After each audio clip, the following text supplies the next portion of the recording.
மகாபாரதத்தின் விசித்திரமான கதாபாத்திரங்களில் ஒருவன். ஒருபுறம் தனது கவச குண்டலத்தையும் தானமளிக்கும் பெரு உள்ளம், மறுபுறம் குலப்பெண்மணியை சபையில் அவமானப்படுத்தும் சிறு உள்ளம். ஒருபக்கம் நண்பனுக்காக உயிரையும் கொடுக்க தயாராக இருக்கும் விசுவாசம், மறுபக்கம் குருவிடமே போய் கூறும் கபடத்தனம். அறச்செயல்களில் ஆர்வம் கொண்டு போரிடத் துடிக்கும் அதே இதயம் அதர்மவாதிகளையும் ஆதரிக்கின்றது. மொத்தத்தில் கர்ணன் முரண்பாடுகளில் சிக்கிய ஒரு கதாபாத்திரம். கர்ணன் நல்லவனா கெட்டவனா என்பது பலருக்கும் புரியாத புதிர். நற்குணம் படைத்தவன், ஆனால் தீயோரின் சகவாசத்தினால் அதர்மத்திற்கு துணை நின்று அழிந்து போனவன் என்பதே பெரும்பாலானோரின் கருத்து. இருப்பினும் சுமார் 50 வருடங்களுக்கு முன்பு 1964 தமிழில் திரு. சிவாஜி கணேசன் அவர்களின் நடிப்பில் வெளிவந்த கர்ணன் திரைப்படமும் 1977 திரு. என். டி.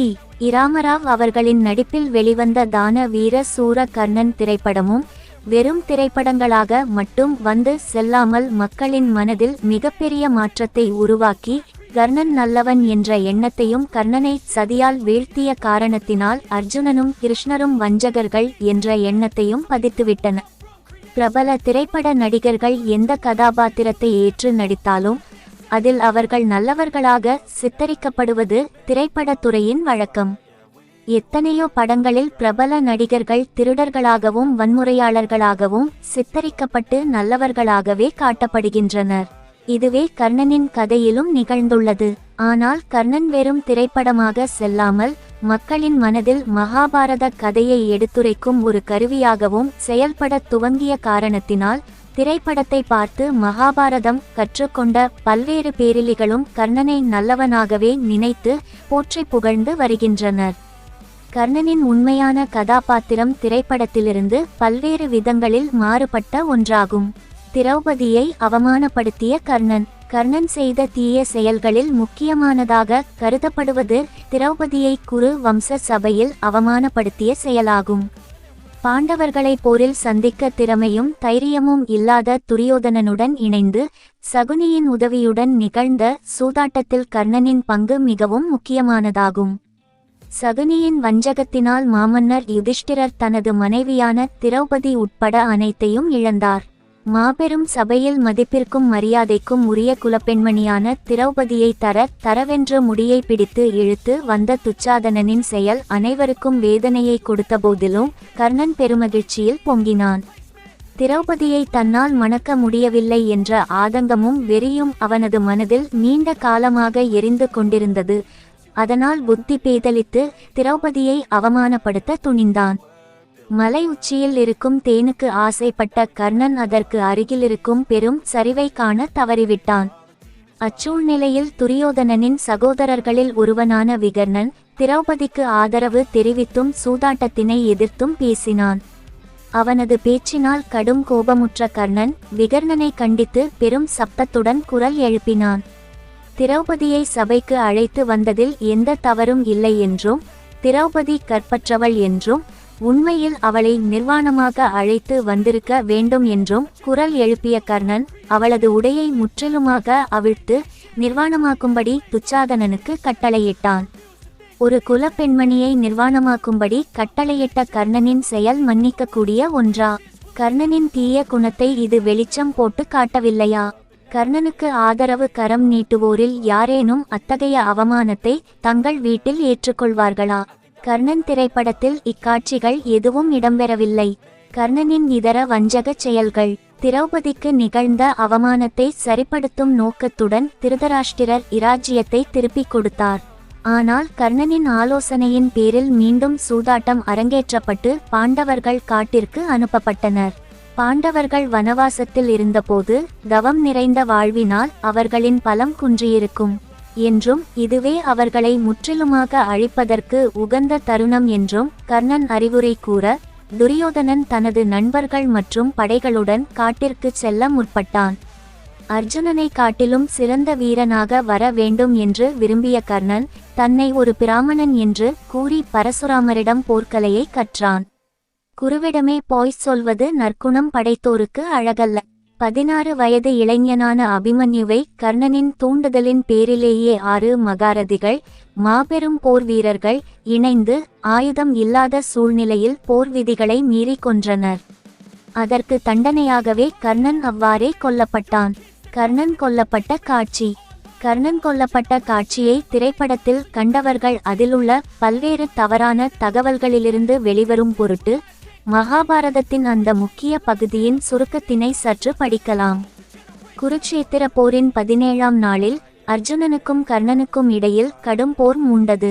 சில சமயங்களில் அர்ஜுனனின் கரங்கள் உயர்வது போலவும் வேறு சில சமயங்களில் கர்ணனின் கரங்கள் உயர்வது போலவும் தோன்றியது. இருவருக்கும் இடையிலான போர் அவ்வளவு எளிதில் முடியக்கூடியது அல்ல என்று அனைவரும் எண்ணினர். தனது குரு பரசுராமரிடமிருந்து பெற்ற பார்கவ அஸ்திரத்தை கர்ணன் பிரயோகிக்க விரும்பினான். ஆனால் அதற்குரிய மந்திரங்களை அவனால் நினைவு கொள்ள முடியவில்லை. அச்சமயத்தில் அவனது ரதத்தின் சக்கரம் பூமிக்குள் புதைந்தது.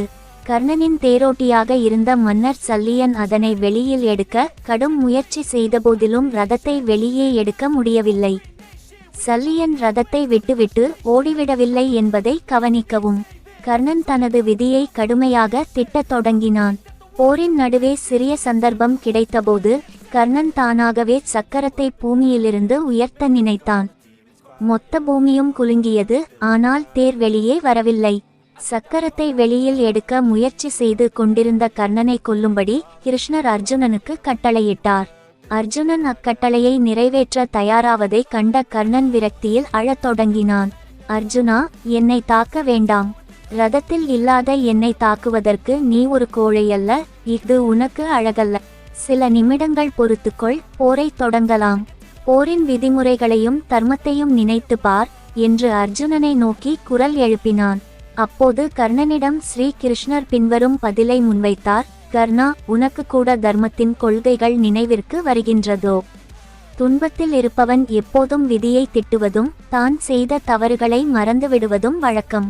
கதற கதற திரௌபதியை கௌரவ சபைக்கு அழைத்து வந்தபோது உன்னுடைய தர்மம் எங்கே?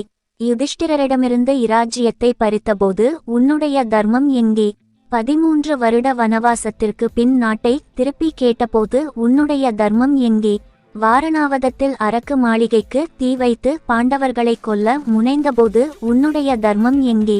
மற்றொரு கணவனை ஏற்றுக்கொள் என்று பெரும் சிரிப்புடன் திரௌபதியிடம் கூறியபோது உன்னுடைய தர்மம் எங்கே? நீ விரும்பும் தர்மம்தான் திரௌபதியின் ஆடைகளை அவிழ்க்கும்படி துச்சாதனனுக்கு கட்டளையிட்டதா? 6 மகாரதிகளுடன் இணைந்து 16 வயது அபிமன்யுவை சுற்றி வளைத்து கொன்றபோது உன்னுடைய தர்மம் எங்கே? அப்போதெல்லாம் தர்மம் உனது மனதில் தோன்றவில்லையா? அப்போதெல்லாம் தர்மத்தை நினைக்காமல் இப்போது தர்மத்தை கூப்பிடாதே. நாங்கள் நீதிப்படி நடக்க வேண்டும் என்று நீ விரும்பலாம். ஆனால் இன்று நீ உயிருடன் செல்ல இயலாது. கிருஷ்ணரின் கூற்றில் இருந்த உண்மையை எண்ணி வெட்கத்தில் தலைகுனிந்தான் கர்ணன். தயக்கமின்றி கர்ணனை தாக்கும்படி கிருஷ்ணர் கட்டளையிட கர்ணன் மீண்டும் ரதத்தில் ஏறி போர் புரிய தொடங்கினான். மீண்டும் கடும் போர் மூண்டது. தனது அம்புகளால் சில நிமிடங்கள் அர்ஜுனனை திகைக்க வைத்த கர்ணன் மீண்டும் ரதத்தின் சக்கரத்தை வெளியே எடுக்க கீழே இறங்கினான். கடும் பிரயத்தனம் செய்தான். சக்கரம் வெளியில் வரவே இல்லை. கோபத்தில் சீறினான் கர்ணன். அஞ்சலிகா என்னும் அஸ்திரத்தை வில்லில் பொருத்திய அர்ஜுனன் அதற்கு இந்திரனின் வஜ்ராயுதத்தின் சக்தியை அளித்தான். அர்ஜுனனின் தேரை கர்ணனுக்கு அருகில் கொண்டு வந்த கிருஷ்ணர் உடனடியாக இந்த அஸ்திரத்தை ஏவுவாயாக. கர்ணன் மீண்டும் இரதத்தில் ஏறுவதற்கு முன்பாக உனது எதிரியை வீழ்த்து என்று கட்டளையிட்டார்.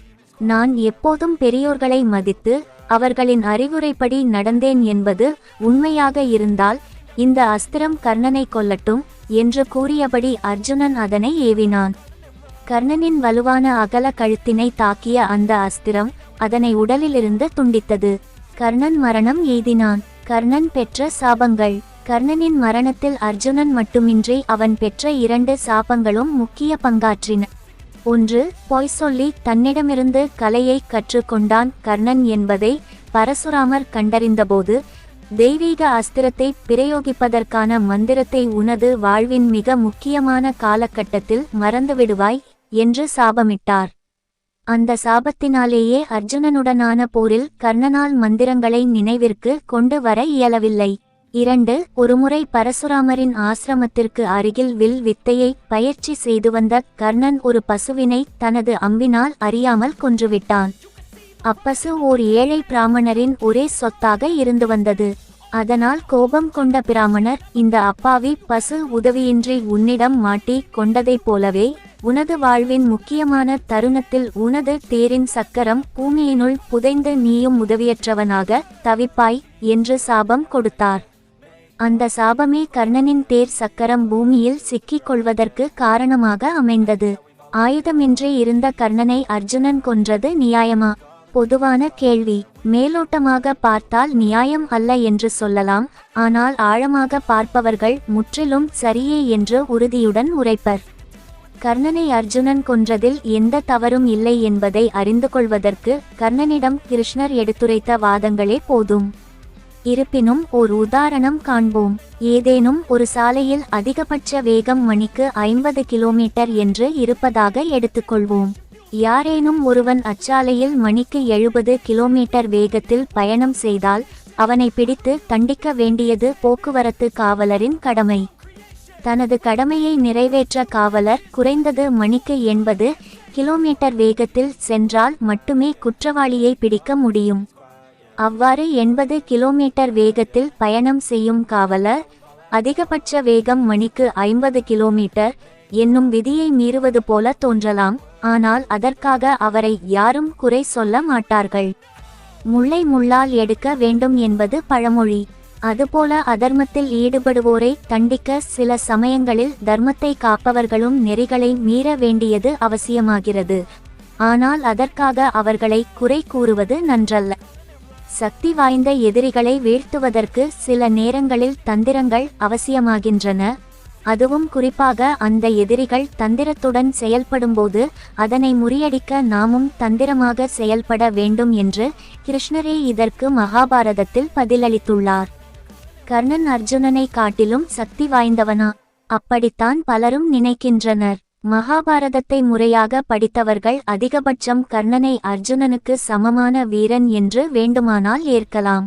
சில சமயங்களில் கர்ணன் அர்ஜுனனை காட்டிலும் சிறந்த வீரன் என்று கூறப்பட்டுள்ள போதிலும் கிருஷ்ணர் துணையாக இருந்த காரணத்தினால் கர்ணன் மட்டுமின்றி அர்ஜுனனுக்கு சமமான வீரர்கள் மூவுலகிலும் எவருமில்லை என்று கூறலாம். குருட்சேத்திர போருக்கு முன்பாக அர்ஜுனனும் கர்ணனும் 2 முறை நேருக்கு நேராக போரிட்டனர். 1. திரௌபதியை அர்ஜுனன் மணமுடித்த பின்னர் நிகழ்ந்த யுத்தம். 2. அஞ்ஞான வாசம், யாருக்கும் தெரியாமல் மறைந்து வாழும் வாழ்க்கை மேற்கொண்டிருந்த பாண்டவர்களை கண்டறிவதற்காக நிகழ்ந்த விராட யுத்தம். இந்த 2லும் அர்ஜுனனே வெற்றி வாகை சூடினான். திரௌபதியை மணந்த பின்னர் நிகழ்ந்த யுத்தத்தில் கர்ணன், துரியோதனன் உட்பட பல்வேறு மன்னர்களை அர்ஜுனனும் பீமனும் மட்டும் இணைந்து தோற்கடித்தனர். விராட யுத்தத்தில் அர்ஜுனன் தனி ஆளாக நின்று கர்ணன், துரியோதனன், பீஷ்மர், துரோணர் உட்பட அனைத்து குருவம்ச தலைவர்களையும் வெற்றி கொண்டான். இவை போதாதா அர்ஜுனன் கர்ணனை காட்டிலும் சிறந்த வீரன் என்பதை நிரூபிப்பதற்கு? இருப்பினும் மேலும் 3 நிகழ்ச்சிகளை காண்போம். 1. துரோணருக்கு குரு தட்சணை செலுத்துவதற்காக பெரும்படையுடன் பாஞ்சால தேசத்தின் துருபதனை தாக்கிய கர்ணனும் துரியோதனனும் தோல்வியை தழுவினர். ஆனால் அதே துருபதனுடன் நிகழ்ந்த போரில் படைகள் ஏதுமின்றி பீமன், அர்ஜுனன், நகுலன், சகாதேவன் ஆகிய 4 மட்டும் தனியாகச் சென்று வெற்றி வாகை சூடினர். 2. துவைதவனத்தில் கந்தர்வர்களுடன் நடைபெற்ற போரில் கர்ணன் புறமுதுகிட்டு வெளியேற துரியோதனன் சிறைப்படுத்தப்பட்டான். ஆனால் யுதிஷ்டிரரின் கட்டளைப்படி துரியோதனனை விடுவிப்பதற்காக கந்தர்வர்களுடன் போர் புரிந்த அர்ஜுனன் வெற்றியை ருசித்தான். 3. அர்ஜுனனின் மகனான அபிமன்யுவால் கூட கர்ணன் தோற்கடிக்கப்பட்டவன். அபிமன்யு தனி ஆளாக குருவம்சத்தினர் அனைவரையும் தோற்கடிக்க, அதனால் பெருத்த அவமானமடைந்த கர்ணன் இதர மாவீரர்களுடன் இணைந்து கூட்டாக அபிமன்யுவை கொன்றான். தனிப்பட்ட ரீதியில் அபிமன்யுவை சமாளிக்கும் திறன் கர்ணனுக்கு இல்லாமல் போனது. இந்நிகழ்ச்சி கர்ணனுக்கு பெருத்த அவப்பெயரை பெற்று தந்தது. சில சமயங்களில் கர்ணன் அர்ஜுனனுக்கு சமமான வில்லாளியாக தோன்றலாம்.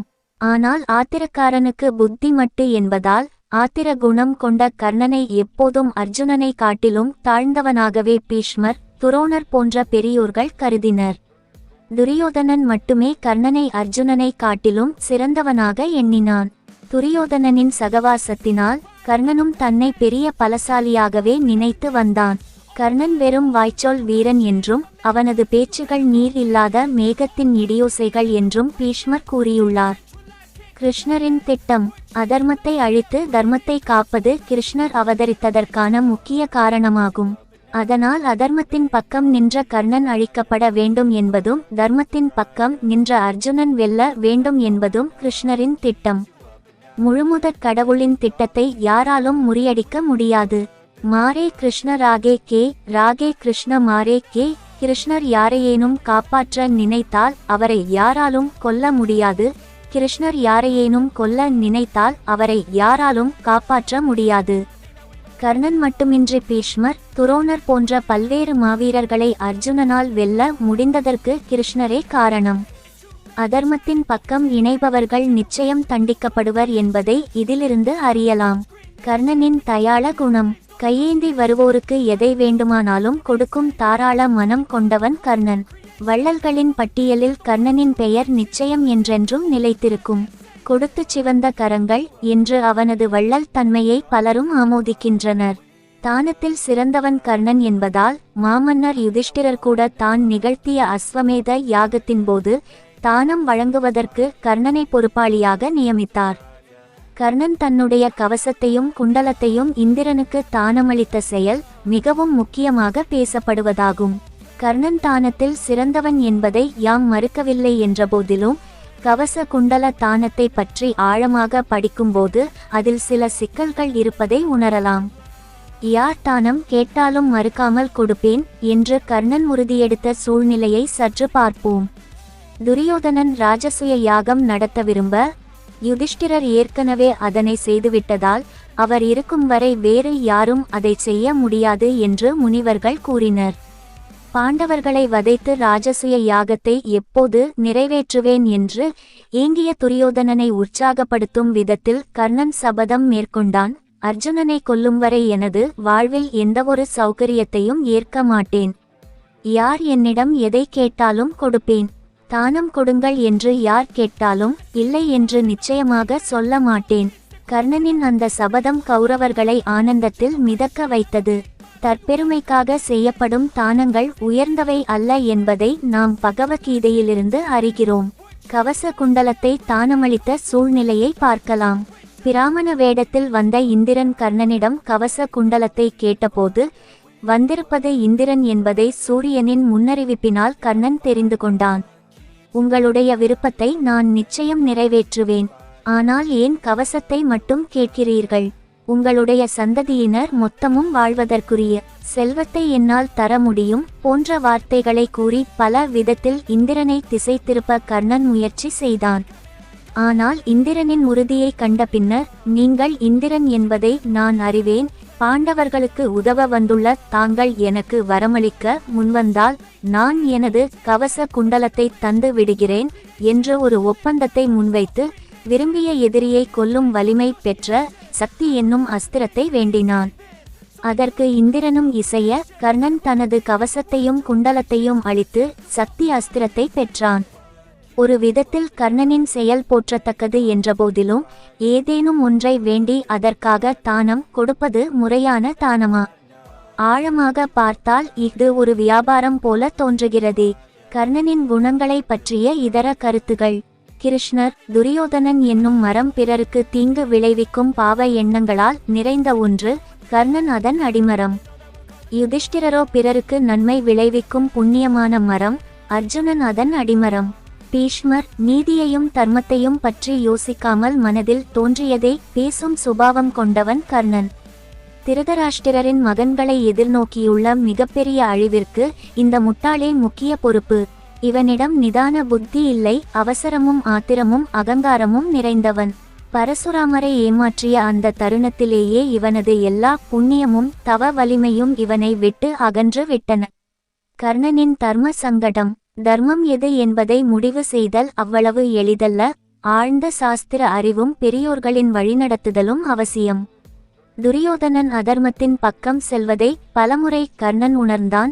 ஆனால் தனது உயிர் நண்பனை விட்டு வெளியேற அவனுக்கு மனம் வரவில்லை. தீயோர்களுடன் நட்பு கொள்வது அதர்மம், துன்பத்தில் இருந்தபோது உதவிய நண்பனை விட்டுச் செல்வதும் அதர்மம். இந்த தர்ம சங்கடத்தை கர்ணன் பலமுறை உணர்ந்தான். ஆனால் பெரியவர்களின் அறிவுரையை மதிக்காமல் செயல்படுவதே கர்ணனின் சுபாவமாக இருந்த காரணத்தினால் அவர்கள் நல்லறிவுரை வழங்கியபோது அதனை ஏற்க மறுத்துவிட்டான். நாக்கை அறுத்துவிடுவேன் என்று கிருபாசாரியரிடம் கூறுமளவிற்கு அகந்தை கொண்டிருந்தான். பீஷ்மரும் விதுரரும் பலமுறை கர்ணனையும் துரியோதனனையும் திருத்த முயற்சி செய்தனர். ஆனால் பலன் கிடைக்கவில்லை. கர்ணா, நீ எனது மகன். பாண்டவர்களுடன் இணைந்து நாட்டை ஆட்சி செய் என்று குந்தி அறிவுறுத்தியபோது அதை கர்ணனால் பின்பற்ற இயலவில்லை. குந்தியின் பேச்சை கேட்பதே சிறந்தது என்று சூரியதேவனும் பரிந்துரைத்தார். கர்ணனோ அதையும் கேட்கவில்லை. தாய் சொல்லையும் தந்தை சொல்லையும் மீறினான். பாண்டவர்களின் அண்ணனாக உலகை ஆளலாம், துரியோதனனின் நட்பை கைவிடு என்று கிருஷ்ணரும் அறிவுறுத்தினார். கிருஷ்ணர் கூறுவது தனது நன்மைக்கே என்பதை கர்ணன் உணர்ந்தான். ஆனால் துரியோதனனுக்கு தான் பட்ட நன்றி கடனை செலுத்த வேண்டும் என்று நினைத்தான். திரௌபதிக்கு எதிராக உரைத்த வார்த்தைகளை எண்ணி மனம் வருந்தினான். பாண்டவர்களின் வெற்றியையும் அர்ஜுனனால் தான் கொல்லப்படுவதையும் கனவில் கண்டதாக கூறினான். எல்லாம் விதிப்படி நடக்கின்றது என்றும் எதையும் தடுக்க முடியாது என்றும் வாதிட்டான்.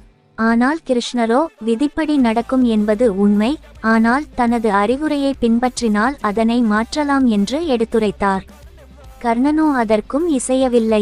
எல்லோரின் அறிவுரைகளையும் ஏற்க மறுத்த கர்ணனை என்னவென்று சொல்வது? கர்ணனிடம் நற்குணங்களே இல்லை என்பதா? கர்ணன் நற்குணங்கள் அற்றவன் என்று கூறுவதற்கு இல்லை.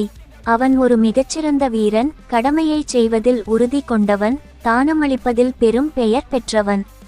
கர்ணன் ஒரு தெய்வீக பிறவி. ஆனால் அவனது பிறப்பிலேயே பாவம் தொற்றிக் கொண்டிருந்ததால் அவன் வாழ்க்கை முழுவதும் துன்பத்திலேயே கழிந்தது. கர்ணனிடம் இருந்த முக்கிய பிரச்சனை பொறாமை. பாண்டவர்களில் 4 மீது சற்று மதிப்பு வைத்திருந்த கர்ணன் அர்ஜுனனை அறவே வெறுத்தான். அதற்கு முக்கிய காரணம் துரோணர். தனக்கு வில்வித்தை கற்றுக் கொடுக்க மறுத்த துரோணரின் தலைசிறந்த சீடனை வீழ்த்த வேண்டும் என்னும் வெறியும் பொறாமையும் கர்ணனின் அறிவை வாழ்நாள் முழுவதும் மறைத்து விட்டன. பகவான் ஸ்ரீ கிருஷ்ணரின் தூய பக்தனான அர்ஜுனனின் மீது வெறுப்பும் பொறாமையும் கொண்டிருந்த காரணத்தினால் கர்ணனிடம் இருந்த நற்குணங்கள் பயனற்று போயின. முழுமுதற் கடவுளான கிருஷ்ணரே நேரில் வந்து உபதேசித்தபோதிலும் அதை பின்பற்ற அவன் முன்வரவில்லை. அதனாலேயே கர்ணன் பாவியாக, வஞ்சகனாக கருதப்படுகிறான்.